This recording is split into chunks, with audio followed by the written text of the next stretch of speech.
several thousand miles away.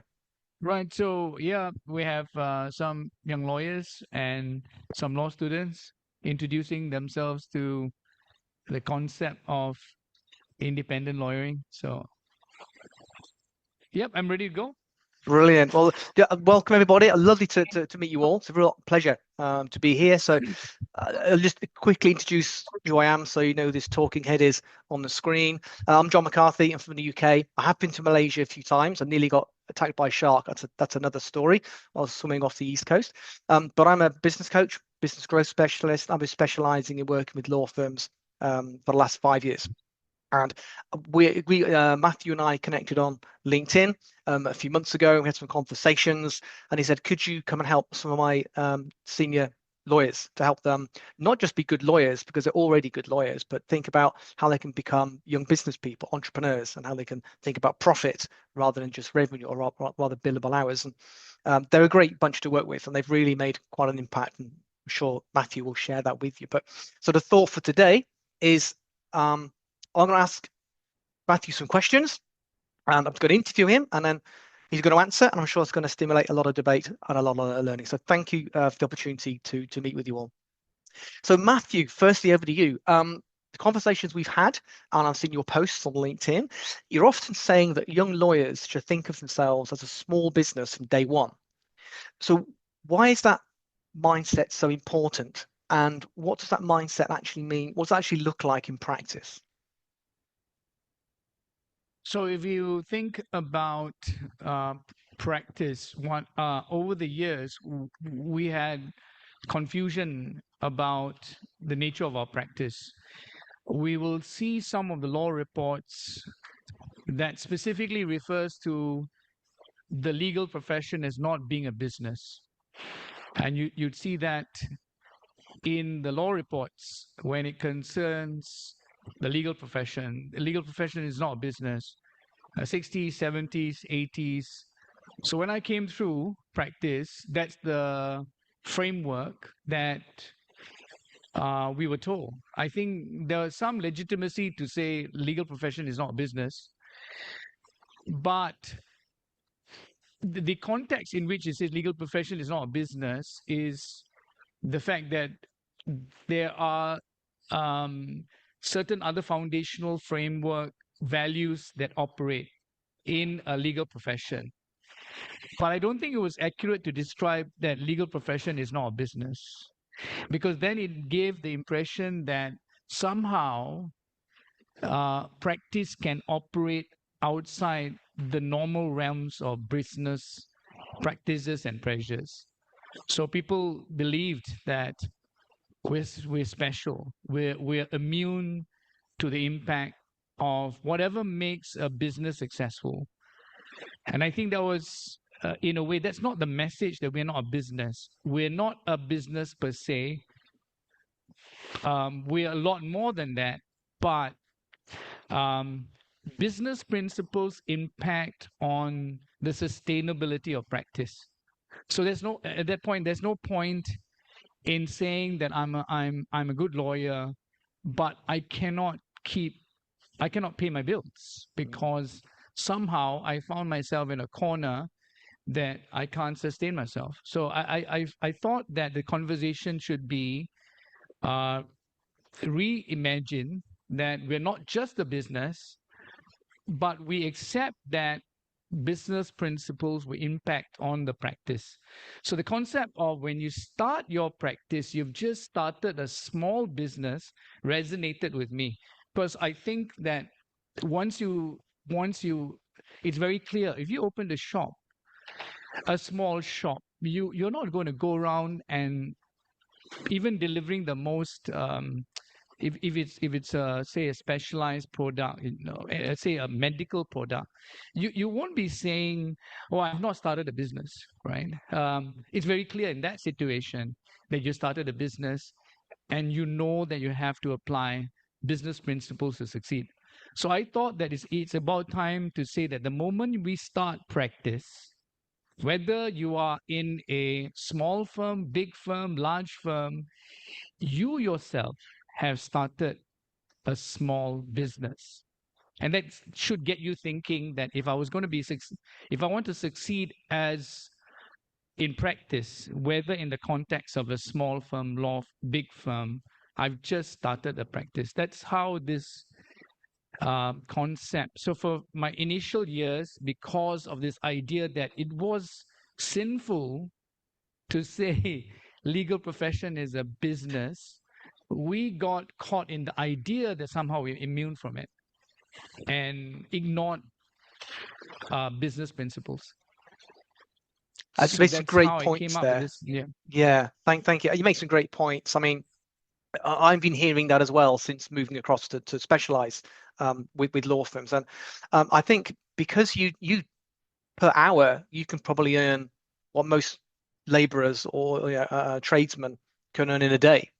So you actually and you've got minimal costs really. So you can have been able to make a lot of money and generally make a lot of gross profit. And because of that, I think the professional services like lawyers, accountants, they've not really been forced to think like a business. So, and it's not and I think economic pressures, commercial pressures have changed a lot now for a variety of reasons. And I think the margins are getting tighter and tighter and tighter for law firms. And it's now at a point it's getting pretty critical. I don't know what it's like there, but over here, a lot of businesses, lawyers, law firms are just not surviving, and they're going under, and they really shouldn't. And you make a really interesting point. I work in the SME market, probably up to generally around 50 people in a business, and it's quite frightening. But because they're not thinking like a business, because they're not thinking about managing cash properly or optimizing, not maximizing, but optimizing profitability whilst delivering a good service, what that means is the profit isn't there and the cash flow isn't there. And often the partners, the seniors, have to work incredibly hard. They all work really long hours to try and overcome the lack of cash or the lack of profit. And I'm finding that it's often quite simple tweaks, some small things can make a huge impact because they just start looking at it through the lens of a business rather than through the lens of being a lawyer. And it's been great working with your team. They've really kind of stepped up. So I guess for you, we can understand why some lawyers or even law firms struggle with the idea of profitability or commercial awareness. So for young lawyers, what would you suggest would be the easiest way to overcome that? So I think your first question relates to when you said, why did I say it's a small business? I think for young lawyers, as much as we like to think that we are in a very special ecosystem, the reality is, and I agree with you, I think that when I first started in 1992, we could afford to speak and have lawyers actually say to me, I don't market, and be very proud about it. And that's because the market situation is such that I don't need to market. People will come to me. And so when I first started in 1992, it was a proud thing to actually say that I don't market myself. And that's lingering thoughts about legal profession is somehow very special. It is immune to business impacts. And therefore, we're very proud of saying, I don't need to market. I don't need to do this.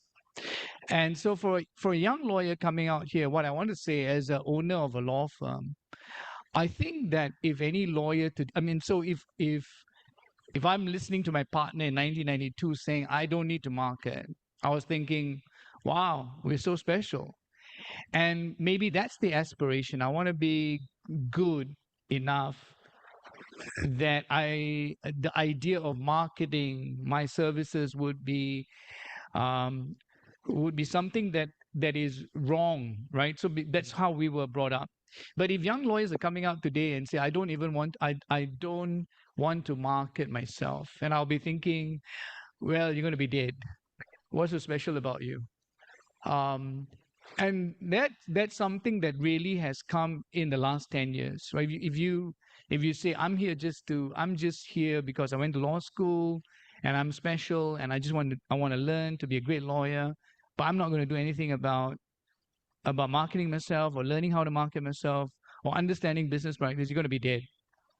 Um, for a while, you may be relevant for law firms to be able to use you as labor, and that was the case in the last 10 years.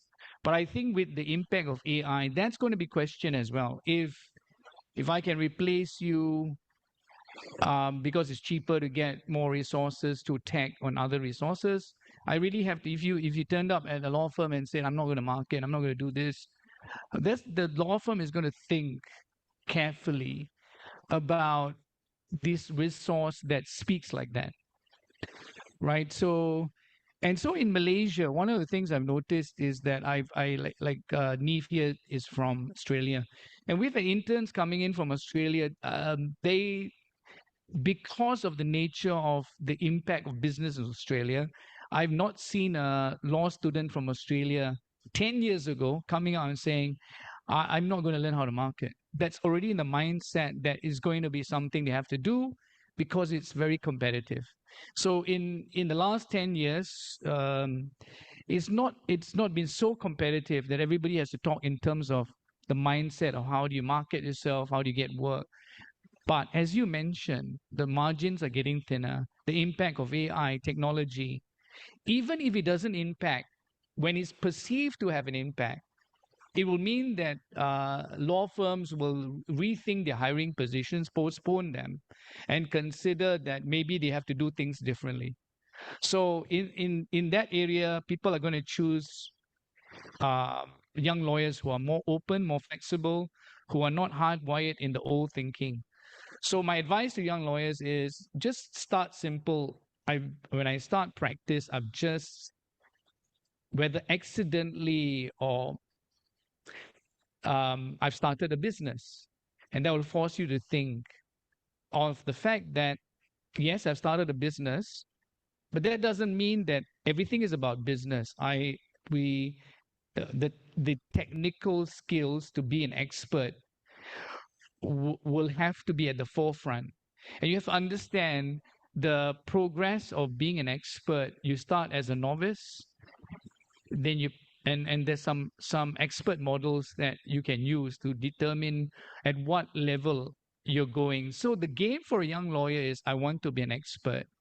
And that's the technical progression part. In the medical profession, it's a little bit easier because there's specialization and recognition of an expertise. In the legal profession, because it's governed by rules of the Law Society, which is a bit slower to want to give recognition within the profession. So, of course, in Singapore, in UK, you have senior counsel or Queen's counsels, recognition of a status. But apart from that, how does a lawyer get to expert status? In the case of Malaysia, we can't even use the word expert or expert. That you cannot say I'm an expert. That scene has marketing. All this is going to change. The impact is going to be so strong that to talk about not using the expert is like archaic. We'll have to find new ways in which we have to regulate advertisement, regulate the way we market. Sure, we want to keep ourselves professional. We don't want to bastardize the services so that it seems it doesn't uphold the values that why the legal profession is special. I accept that, but I think that what will change is people will have to revamp. So my point is that, again, going back to the idea that if you start a small business, you start thinking about all the elements of it, including being an expert in a particular area where the market demands such expertise. So I think that whilst it is very scary to hear about the fact that if I started practice, I just started a small business, I think the excitement is the fact that the old status quo is gone. We don't have to be thinking about old structures. We have to create new ones. So as young lawyers, we can determine we would like to keep the specialty. It is special being a lawyer, but at the same time, we're not that special, so we do need to pick up the skills that will make our practice successful. So Thank you. Sorry. Yeah. Sorry, John. Yeah. Yeah, you made some Yeah, I'll great go, points John. If you there. don't Go stop on. me, I'm going to go on and on and on. You just stop me. That's okay. I've only got literally a few questions, but it's great. And we are all here to hear from your expertise. So that's fantastic. You've brought a lot of things in there that the completely different generation sat in the room now compared to us old fuddy-duddies here. And we both started work at about the same time and didn't even have a computer in the office. Now you've got the internet, websites, social media, AI is now coming in, and I'm sure everyone in the room is far more up to date than I am. But you raise a really important point in that the environment has completely changed just in terms of technology and what our customers expect, how they expect to find us, what they expect us to communicate, and the work that they expect us to do.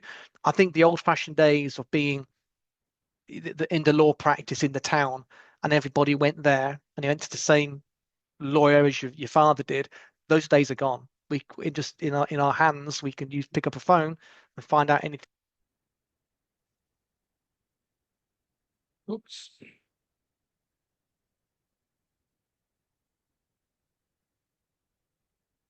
John, we just, one second, we just lost you. Oops.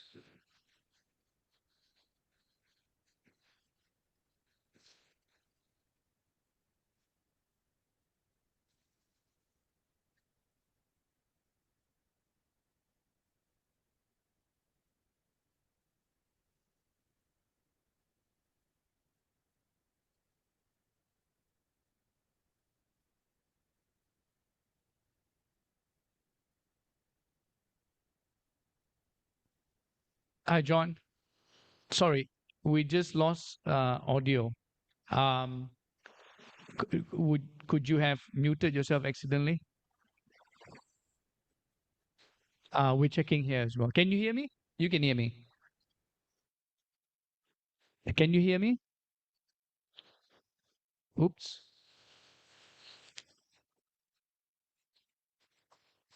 Mr. Technician.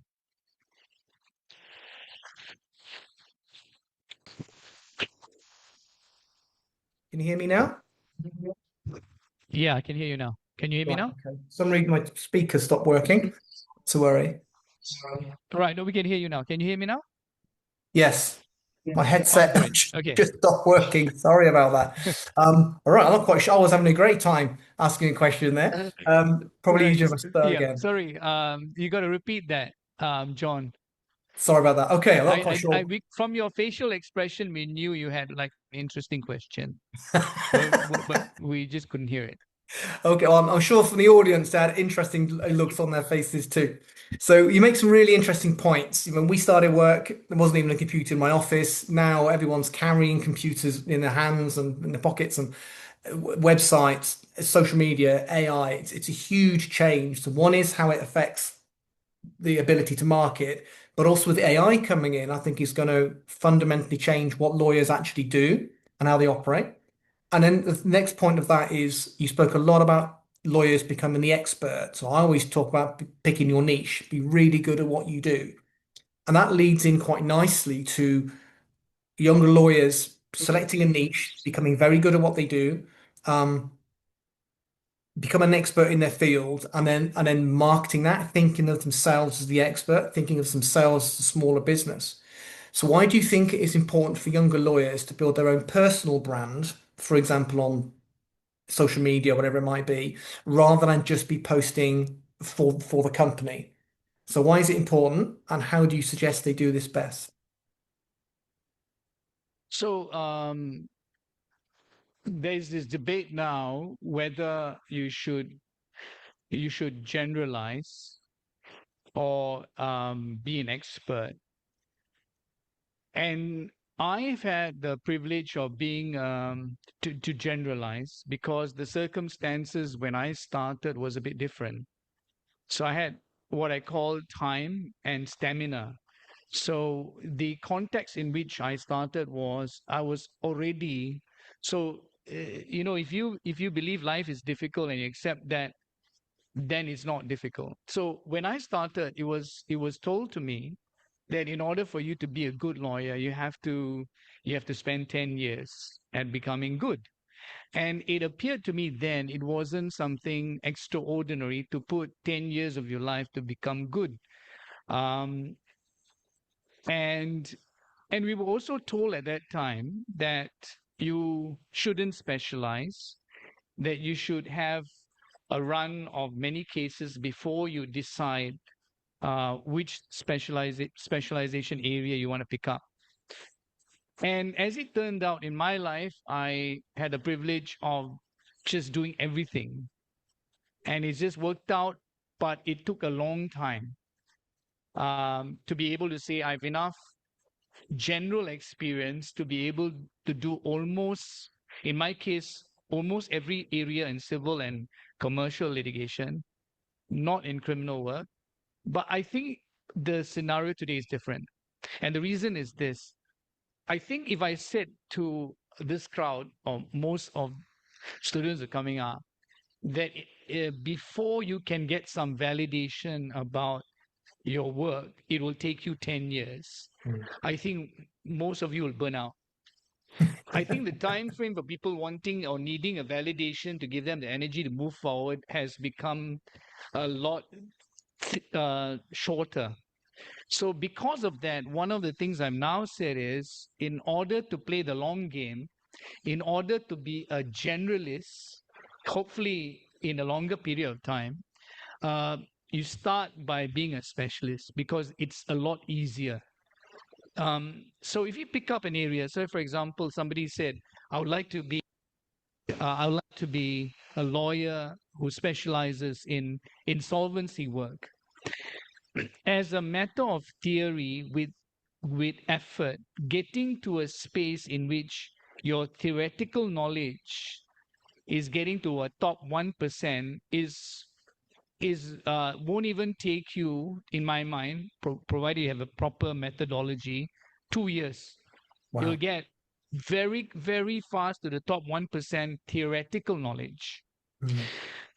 And when you achieve that kind of status, it will give you the energy to move forward. So I think for this particular time in life, so we live in different times, and different times require different strategy. In the time that I was, when somebody said it'll take you 10 years to be a good lawyer, I thought that's fair enough. If I said 10 years to anyone here, I think, bugger, I'm not going to do that. So, but the strategy now is shorter burst, so that if you want to do insolvency, you could really get to 1% theoretical knowledge, and that will give you the energy to say, hey, I'm not bad, I'm good, I'm going to move forward to something. Either you could pick up another area. So one of the things I say is pick an area. It doesn't have to be, you don't have to worry that you're going to be stuck in it. It's just a direction. Pick area, any area, and keep going. So the moment you realize that your theoretical knowledge of the area is getting better, that leads the foundation to explore because you need energy to move forward, to then explore what skills you have, what talents you have. And I am now a believer, when people talk about, let's go with my passion, I think for me, it's like, let's try and do something that you're going to be good at, that requires some effort, methodology. And sometimes when you become good at something, you accidentally like it. It's like, and then you start saying, I have a passion for that particular. So if people start with this, I'm passionate about something, I just don't resonate with that statement. I think I'm going to explore this area. I'm going to I'm going to put effort into being at least good on paper, theoretically. Whether I'm going to have that experience in that 2 years, a lot of luck, right? You might need luck. So that's the first part. How do we link into how we project ourselves? I know one of the challenges I have with the young lawyers in my firm is that one is the idea that if you write on LinkedIn when you are not an expert, you're going to be laughed, criticized, is a real fear that young lawyers have. Yeah. So if I said something, I'm fearful that somebody who's really an expert in it is going to criticize me. So I tell my lawyers, you got to start somewhere. You've got to take a chance. And in any profession, you are going to be subject to criticism, because part of it is jealousy. If I'm a senior lawyer and I look at some young lawyer wanting to, I feel like this punk is trying to get into an area he doesn't know anything about. That's just because we feel that we never had that chance.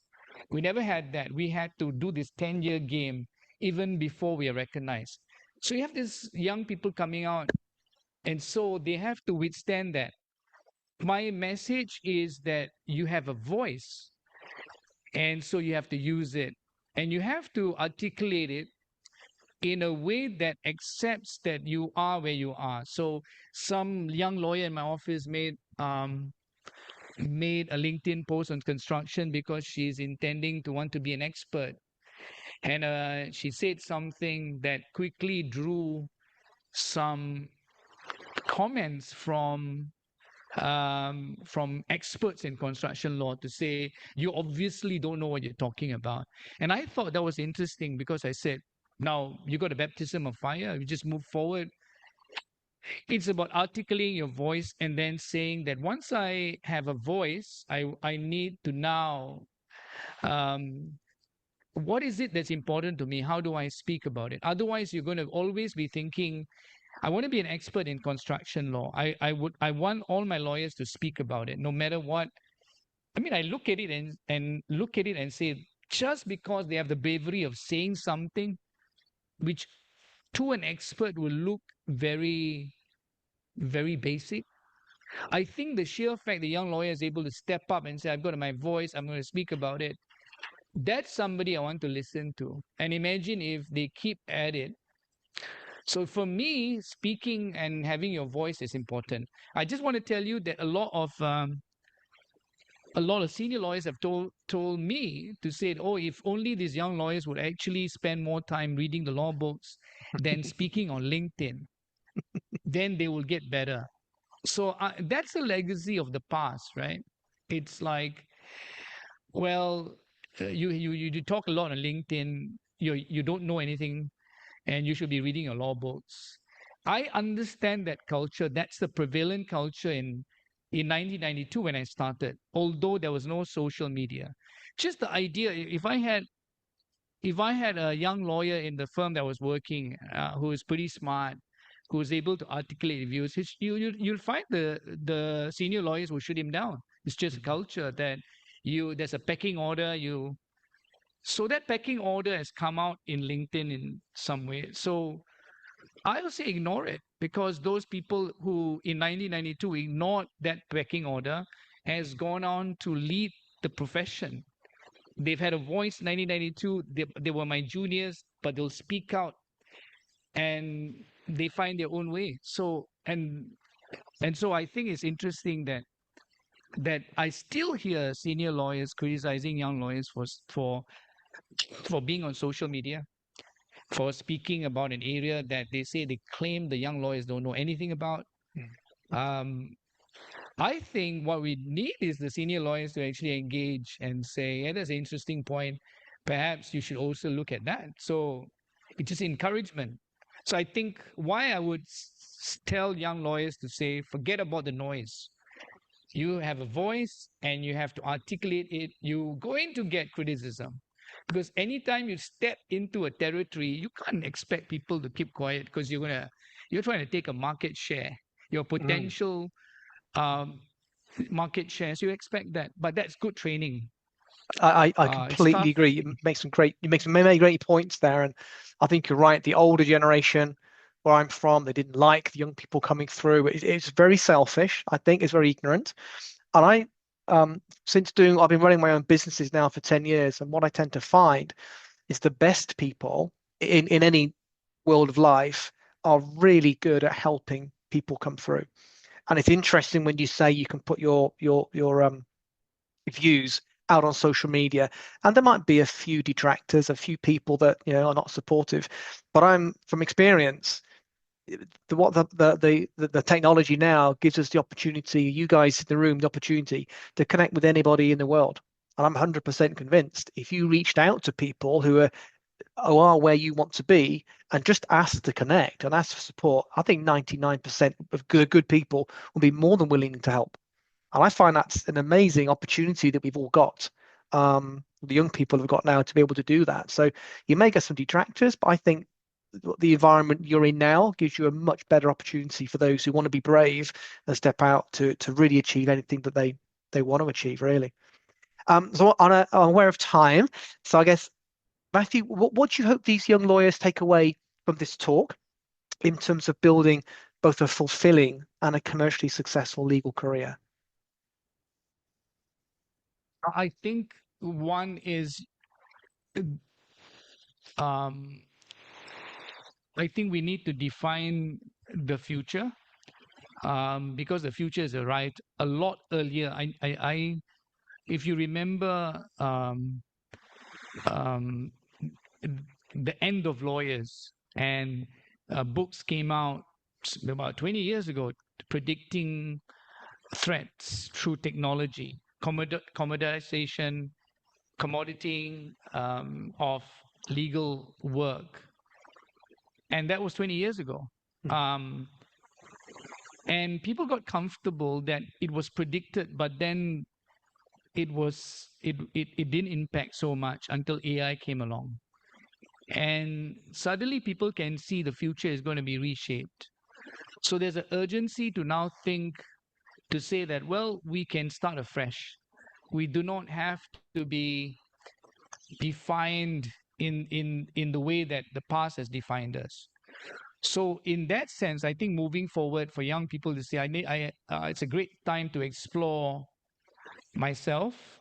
It's a great time to think about an area that I would really like to be good at, and how I'm going to impact the people that I'm going to serve.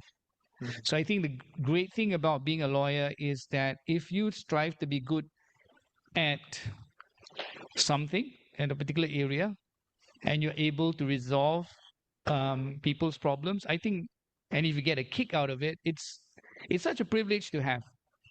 And with the new age technology, if you use it correctly, you're able to speed things up so that you are going to concentrate on the real things that will add value to your client. So instead of searching for things which, in 1992, I'll be spending like 5 days looking for something that you'll spend like seconds now. So just think about that. It will take 5 days for us to find one South African case that will be assisting. We'll be so excited about it. But you'll be able to find that in seconds now, right? So you leave the rest of the time to then learn the skills that are necessary relating to people, empathy, the human qualities. So the great thing about technology is that it gives us a chance to be human, as opposed to thinking that we're going to be replaced by robots. If I was spending 5 days looking for the South African case, what's the big deal? I've just been looking, right? But if I spend more time than analyzing that case, in all my human endeavor, speaking to the client, having more time and space, then I think that the technology is going to help us become more human. Whereas we think of the job that we did. So I don't think that spending 5 hours to look for one unique South African case was particularly being human. Right? It wasn't, the technology has deprived me of my human. I want to spend 5 days looking for this case. If you look at it from that perspective, technology is going to make us be able to be more human, which means that we have to go back to basics of why we're here in the first place and how we can use this technology. So if you reset our mind, it'd be so exciting to be in this age. Why would you want to be spending so much time looking for things? Yeah. You want to spend time thinking of things. Why do you want to spend time organizing things, right? So you've got a lot more time. I think that's quite exciting. So it's about embracing that future, which means that you got to start thinking afresh. You got to start thinking about new things. You got to innovate yourself. So it's difficult when you're in an environment where people are telling you this is how you're going to be successful. And that's a formula that's been given or developed in the 1980s. It's not going to work. So the only thing that's going to work is for you yourself to follow your own formula by looking at what's going on, by reading, by thinking how you're going to develop yourself. So that's what I think is exciting. That it's just going to be a open field, and you're going to have very young people with technology going to beat some senior lawyer on the knowledge. So what's left is the human parts of it. So think about how you could actually escalate yourself if you do it right. It makes some great Thing it'll be points there. scary. Is- It's scary for old folks like us Yeah. because we've been able to we've been able to bully younger people, just getting our way because we knew where to look, right? Yes. And that's going to be leveled out, and that way the game is on. I think it's going to be very. I absolutely agree with you. Just to finish off, well, two things. First, if you could just in 1 minute, or even less than 1 minute, one piece of advice, well, what piece of advice would you give to the people in the room in less than 60 seconds? I'd say speak, use your voice, and then listen to yourself as you speak and reflect and think about that. Just one thing, just do something every day, speak, write. It's particularly in this profession that we're in, legal profession, just write something, look at it, think about it, reflect upon it. The number of people that actually do that is very, very few. Wow, thank you. Great advice. Fantastic. Thank you for your time. If I can ask everyone in the room, so the audience now, if you can just take 1 minute and just write down what are the 3 main takeaways that you've taken from Matthew's talk. Just take a few minutes. And if you'd like to, Matthew, you can always ask for a few suggestions from the room. But if you can just take a minute to do that, team, that would be fantastic. We'd love to hear what your thoughts are. All right, 3 minutes. Make sure you write the right things. Yeah, 3 main takeaways. Get that quite quickly. Three main takeaways. So the email to you, John? Well, I think to share in the class, it would be great to hear from people if they pick one each. Okay. Or Joel, if you hand pick 5 or 6 people or so, it'd be great to hear what their thoughts are. 3 main takeaways, and then if Matthew can ask them to share in the room, that'd be great. But yeah.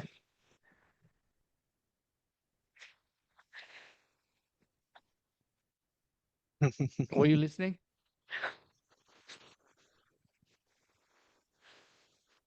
Okay. Basically, I think 3 main takeaways. Okay. One is obviously listen, and then keep on learning. And I think the most important thing in the legal profession is to sometimes to settle down and listen to yourself. Because sometimes we're too busy listening to other comments, other opinions, and then we get lost. We don't know what we want to express. So try to listen to your own voice. Try to soul searching yourself. Yeah, that's what I get from the takeaway. Thank you. Thanks, Louis. What's now? You knew you were going to be the victim.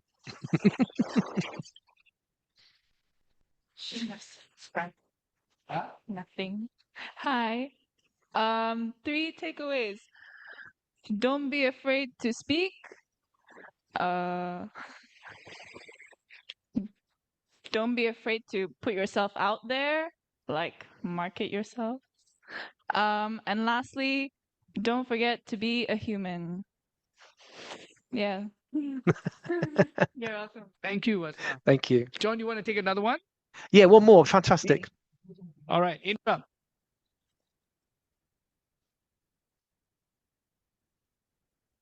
Three main takeaways. You are the next victim. 3 main takeaways, I guess. I don't know. One would be utilize the tools we have in the current age in your career. The second would be maybe there's a bit of talk about generalization. Don't generalize, pick one. And I guess the third thing would be, like what I said, don't be afraid to speak up. Great, fantastic, great learnings. Thank you very much. That's it for me. Thank you so much. It's been a real privilege meeting you all. Thank you, Matthew, and I wish you all the best in your careers. If you're working with Matthew, you're going to do well, I'm sure. But thank you for your time, Matthew. I believe you're off to have some nice drinks now. Yeah. Thank you, John. See you soon in Malaysia. Oh, yes, definitely. Hope to be there. Take care. Keep your feet. Also in Johor Bahru. Yeah, absolutely. That'd be fantastic. Have a lovely evening. All right. Thanks a lot. Bye-bye. Bye. Okay, so